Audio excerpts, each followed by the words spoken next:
मनसे और राज ठाकरे का नाम आते ही अक्सर उत्तर भारतीय विरोधी छवि सामने आती है, लेकिन नाला सोपारा की मनसे महिला पदाधिकारियों ने इसे झूठा साबित कर दिया है। अब आप इन्हें देखिए। ये हैं श्याम बिहारी दुबे, जो कि पेशे से एक टीचर है। उन्हें एक स्थानीय मराठी व्यक्ति पिछले कुछ दिनों से ब्लैकमेल कर रहा था। मामला जब मनसे महिला विभाग तक पहुंचा तो हर्षदा लाड़, प्रियंका माताड़ और उनकी सहयोगियों ने बिना किसी प्रांतीय भेदभाव के दुबे जी को इंसाफ दिलाया, जिस पर दुबे जी ने उन्हें तहे दिल से उनका आभार प्रकट किया। क्या नाम है आपका? मैं श्याम बिहारी दुबे। दुबे जी, क्या समस्या है और आप मनसे के ऑफिस में आए, किस प्रकार यहाँ से मदद मिली? सर जी, हमें बार बार ब्लैकमेल किया जा रहा था और धमकियां दी जा रही थी, तो उन धमकियों से हम बहुत परेशान हो गए थे। तो हम ये आकर के अपनी समस्या को मासक मैडम और लाड मैडम से आकर के यहाँ मनसे के ऑफिस में, राज ठाकरे के ऑफिस में आकर के बताए, और इन लोगों ने हमारा पूरा कोऑपरेट किया, पूरा सपोर्ट किया है और आगे भी बोला है कि अगर कुछ आपको समस्या रहेगी तो हम आपके साथ खड़े रहेंगे।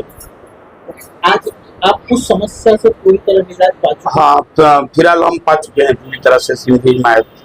हमारे चैनल के माध्यम से मनसे से क्या कहना चाहेंगे? राज हम और लोगों से बोलना चाहेंगे कि जिन लोगों के दिमाग में ऐसा चल रहा है कि ये उत्तर भारतीय है या ये महाराष्ट्रियन है, ऐसा यहाँ पे किसी प्रकार का कोई भी भेदभाव नहीं है और सभी को एक दूसरे को सब अच्छे से कोऑपरेट करते हैं। तो ये दिमाग में भ्रम जो फैलाए हैं अपना आपस में, इसको हटा करके किसी प्रकार की कोई भी आपको अगर परेशानी होती है तो आकर के आप ऑफिस में संपर्क करेंगे। यहाँ पे लाड मैडम और मासक मैडम पूरी तरह से सहयोग करते हैं सबका एक दूसरे का। इस घटना ने साबित किया कि मनसे सिर्फ मराठी माणूस के लिए ही नहीं, बल्कि हर पीड़ित के न्याय के लिए खड़ी है। नमस्कार, मी हर्षा लाड, वसई विरार महिला सेना मनसेमधून बोलत आहे। आमच्याकडे आमच्या कार्यालयामध्ये दुबे नावाचे एक आता आपण यूपीचे त्यांना म्हणूया की ते लोक आमच्याकडे मदत मागायसाठी आले होते। ह्या लोकांना हे स्थानिक यूपीचे आहेत लोक, दोघांचेही सरनेम यूपी दुबे आहे आणि ते आमच्याकडे आले होते। ते त्यांना एक महाराष्ट्रीयन माणूस अतिशय घाणेरड्या प्रकारे ब्लॅकमेल करत होता। त्यांच्या मोबाईलवरती घाणेरडे मेसेजेस आणि एका महिलेचं नाव टाकून त्या महिलेच्या आधारे त्यांना ब्लॅकमेल करून त्यांच्याकडून पैसे काढण्याचा त्याचा प्रयास होता। आणि हे दोन्ही दुबे जे आहेत भाऊ, यांनी दुसऱ्या पक्षामध्ये जाऊन प्रयत्न केला होता की त्यांना रिलीफ मिळावा, पण जेव्हा ते आमच्याकडे आले आणि ज्या वेळेला आम्ही चेक केलं, त्यांचे मोबाईल बघितले, तर ब्लॅकमेल करणारा महाराष्ट्रीयन जरी असला तरी तो चुकीचा होता हे पूर्णपणे मला दिसलं। आणि बिचार ह्या लोकांनी आमच्यावरती विश्वास ठेवून आमच्या मनसेच्या कार्यालयामध्ये आले।